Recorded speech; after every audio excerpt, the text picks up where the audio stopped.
Hey, it's Rachel with Journey Back Quilts. In this series, we're going to be exploring traditional quilt blocks. This lesson, we're going to be making the Shoo-fly block, also called Simplicity, Hole in the Barn, just like the Churn Dash block is, so that's confusing, right? And it's also called Four-Cornered Box. All right, let's get started. To make the Shoo-fly block, we're going to need just two fabrics again, just like the Churn Dash. It's a really simple, beginner-friendly block. So I have 4 background pieces. I'm using Confetti Cotton Cloud by Riley Blake. These are 4.5 inches square, and then this is also 4.5 inch square. So I have 4 backgrounds and 1 just print or a solid. You could use whatever fabric you want for that. And then I also have 1 background that's a 7-inch square with a colored square that's 7 inches. And we're going to be making those half square triangles again 4 at a time, just like we did in the last lesson. You can also go to lesson 3 of the basics quilting lessons that I have here and learn how to make 4 at a time that way as well. But let's go ahead and put these together. So they're going to go right sides together, and then we're just going to sew 1/4 inch seam all the way around this block. So let's go do that real quick.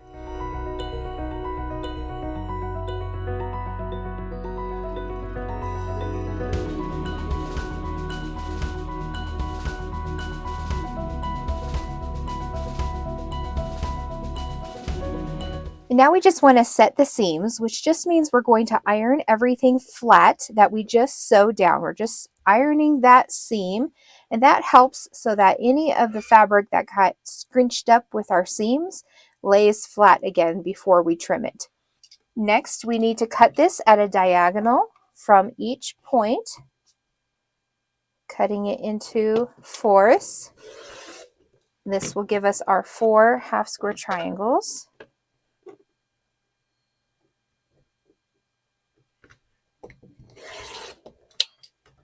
Just like that.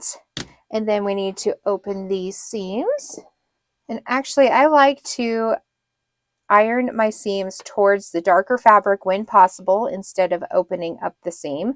So I'm going to lay the light colored fabric on the ironing board and let my iron just push that seam over towards the dark side. If you'd like more of an explanation for why I do it this way instead of another way, go watch the previous lesson, click the card above, and it will take you there so that you can see why you want to iron your seams going this way. Next, it is very important to square up these half square triangles to the right dimensions. So we're going to put the diagonal of our block or our ruler on the diagonal of our block, and we want these to be 4.5 inches. Then we're going to trim off all 4 sides. So these 2 sides first, rotate your block, line it back up, put the diagonal on the diagonal of your block, and 4.5 on this side, 4.5 on the bottom, and then just trim off that little bit of extra. Sometimes it's just the little dog ear, which is just this little flap here on the side that you'll need to trim off. But this way you'll have a nice clean square half square triangle. So do that to all 4 of these, and then I'll see you back here in a second. Okay, now that we're done squaring all those up, it's time to lay our block out. So I've got my design board here so that I can just transfer it over to the sewing machine easily. We're going to take that 4.5 colored square and put it in the center. And then our white or backgrounds are going to go on either side of it, making a plus sign.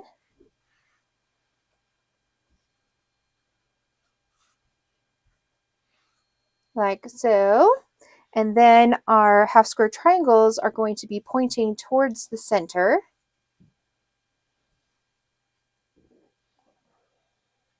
And this is the Shoo-fly block. Isn't that beautiful?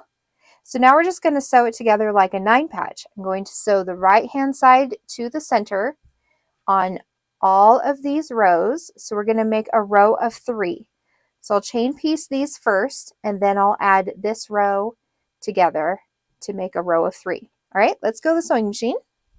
And I don't like starting in a bulky seam right here where this this half square triangle comes together. So I'm going to flip my block around and start on the other side here, making sure we're still sewing the right side. So it should have been going this way, but if we just flip it around like this, it's still going the same direction, and we won't have to start in that bulkier seam.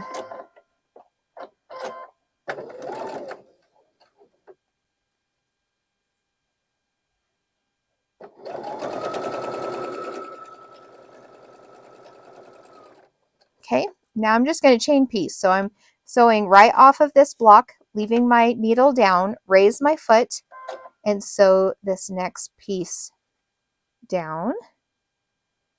And if you were making a whole bunch of these blocks, you could just continually chain piece all of these steps and make it go a lot faster and save some thread at the same time.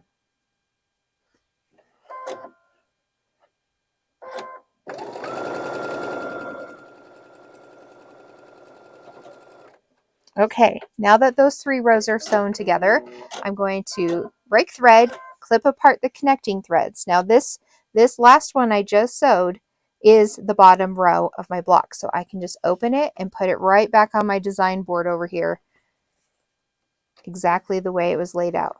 Same with the center. And then the top, remember we flipped it around, so we're just going to flip it back around to make sure we sew the block on correctly. So looking at this, we want our points to be going in. So I'm going to put that right sides together, match up those raw edges. We have nothing to nest right now yet, so you can just match up those raw edges and have fun sewing.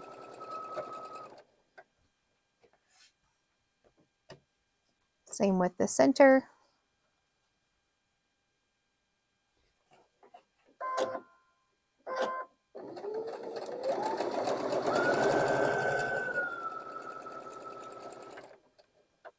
And the end.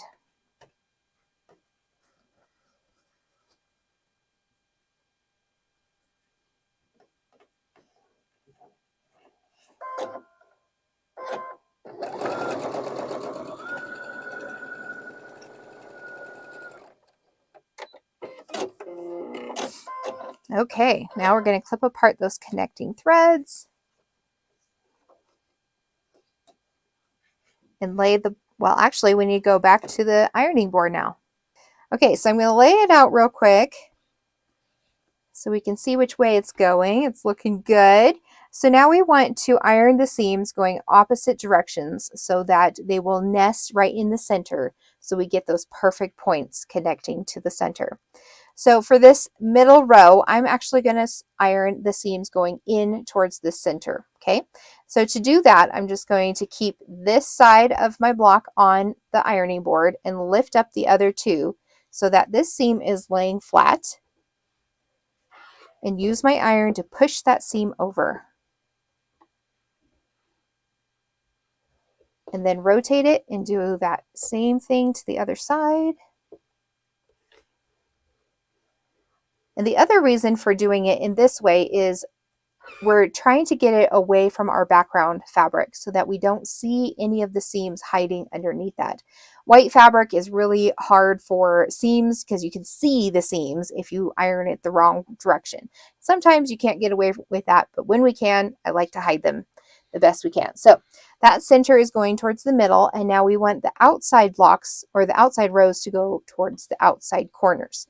So I'm going to lift up this side of the block so that this is laying flat, and use the iron to push that seam over, and then do that to the other side. Same thing to the other side, and the exact same thing to this row.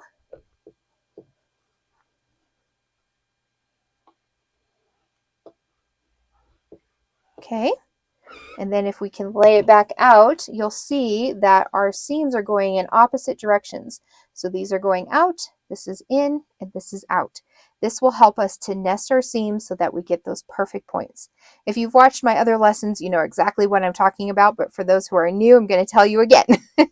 So when we put these right sides together, this seam is going the opposite direction as this seam, right? So there's just this little bit of a ledge right here that these ledges are going to butt right up to each other, which helps us to nest those seams so we get those perfect points.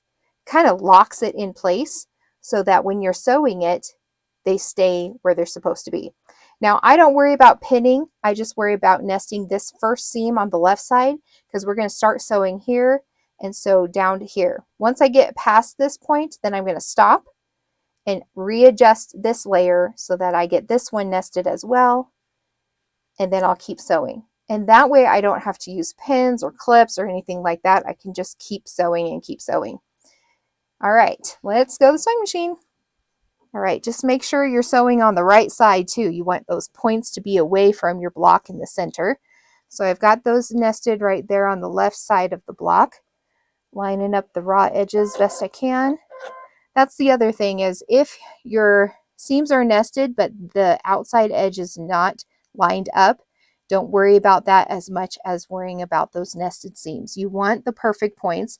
The outside can be trimmed up later if we need to. So I'm just going to sew right past those nested seams and then pause here, leave my foot and my needle down. It's just kind of acting as my third hand.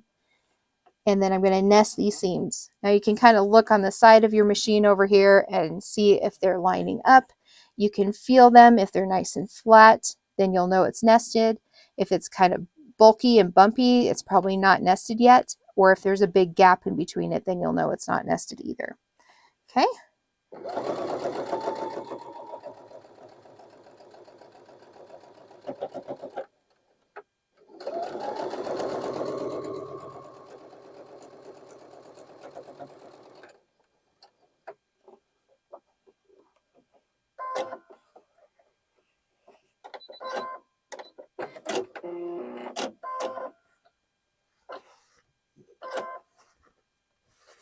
All right, I had to redo something. So when your block is not nesting nicely and you're getting that little pucker in the middle and it's not laying flat, you might not have sewn this at a 1/4 inch seam exactly.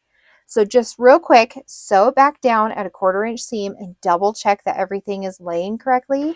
Double check that everything is ironing out correctly, and then retry it and see if your points will match up. If they don't, it could be one of those two things. Either this is not sewn at a 1/4 inch seam, maybe this is not sewn at a 1/4 inch seam, maybe you had a little bit bigger of a seam or a little less. So just get some friendly Jack the Ripper out and unzip it real quick, and we have videos on how to do that too, and then re-sew it at a 1/4 inch seam and iron it again just to double check, and then put it back together. I know it's a lot of work and maybe you'll just be like, oh, whatever, I just want to get that done, and so I'm just going to live with the pucker. But if you're a perfectionist and you're trying to get that perfect seam, just those are my little tips for you. So I'm going to lay this back out and just see how it's nesting now. See if it's acting nicer to me. I think it is. So I'm going to try to go sew it again.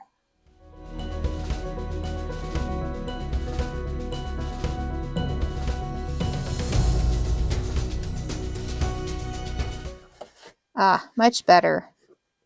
Cool. Okay, so we're going to add the other side. Just make sure that your half square triangles are pointing in.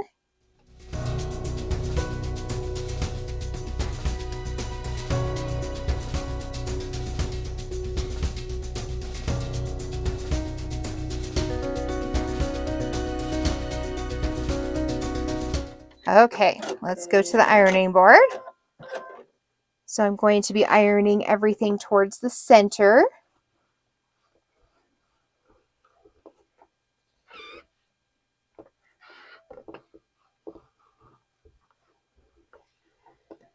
And then iron everything going at a diagonal, up and down. not pushing or pulling on the fabric, just letting the iron do the work. So you can see a little bit of my seam here, but they're matching on both sides and everything else is hidden and it looks really good. So I'm not going to worry about those. Even if I opened the seam, you'd see it on this side and this side. So this is the best that I can do in this kind of a block.